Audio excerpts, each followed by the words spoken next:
C'est l'heure à présent d'un œil sur les médias avec Mme Amelal. Bonsoir Myriam. Bonsoir, et à chaque jour, on en parlait il y a quelques instants, sur l'autre révélation, d'accusations présumées dans l'affaire François Fillon et Pénélope Fillon. Exactement, dans le Penelope Gate, comme on dit. Et c'est le tweet d'Élise Lucet, donc, qui a donné le ton ce matin, qui a donné le tempo.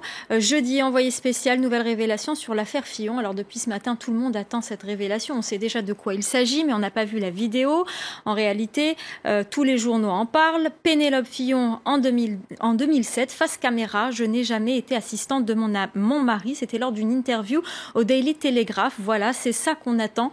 En revanche, ce qui est intéressant, c'est que cette déclaration, du coup, suscite des comparaisons, Ashrène.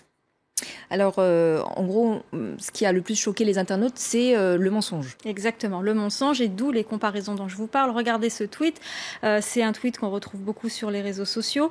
Une comparaison donc avec Jérôme Cahuzac qui avait menti. Donc, je n'ai jamais eu de compte en Suisse, je n'ai jamais été l'assistante de mon mari. C'est une comparaison qu'on retrouve beaucoup sur les réseaux sociaux, mais on trouve aussi, et si vous voulez, les tweetos n'ont pas fait que... Il y a eu cette vidéo qui est réapparue, qui date de 2007, mais les tweetos se sont aussi chargés d'exhumer un petit peu les vieux tweets de François Fillon, qui à l'époque étaient presque banals, mais qui sont devenus du coup un peu embarrassants. Regardez celui-ci: en 30 ans, mon nom n'a jamais été associé à une affaire ou à un comportement contraire à l'éthique. Vous avez aussi celui-ci qu'on retrouve beaucoup sur Twitter: il y a injustice sociale entre ceux qui travaillent dur pour peu et ceux qui ne travaillent pas et reçoivent de l'argent public. Donc vous imaginez qu'aujourd'hui ce tweet est un peu embarrassant. Et puis ce tweet aussi: augmentation du SMIC, c'est trop facile d'être généreux avec l'argent des autres au détriment de l'emploi des autres. C'est dire si en lisant ces tweets on a envie presque on comprend presque parfaitement le fameux, vous savez, le fameux tout ce que vous pouvez dire pourrait être retenu contre vous. Ce sont les archives Twitter et il faut s'en méfier. Mais ce qu'il faut savoir aussi, Ashrène, c'est que il n'y a pas que ce qui a été dit qui se retourne contre lui. Il y a aussi ses anciens amis, certains en tout cas de son clan, c'est ce qu'on peut lire aussi dans la presse, ces élus de droite qui ont lâché le candidat. Alors tout à l'heure, votre invité vous le disait, il y a quand même eu une tribune dans le Figaro de soutien à François Fillon, mais il y a tout de même ceux qui ont décidé de lui demander de partir. Il y a même une pétition qui a été signée pour lui demander de renoncer à la candidature. En tout cas, voilà, vous avez tous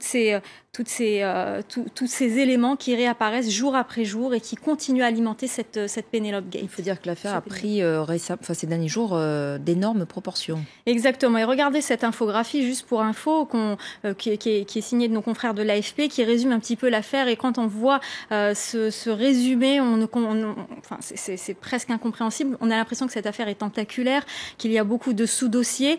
Et c'est pour ça aussi que le clan Fillon aurait tenté de lancer une offensive sur les réseaux sociaux, notamment sur Twitter. Je dis aurait parce qu'il a démenti, mais les tweetos ont démasqué cette tentative avec le hashtag chasse à l'homme, stop la chasse à l'homme.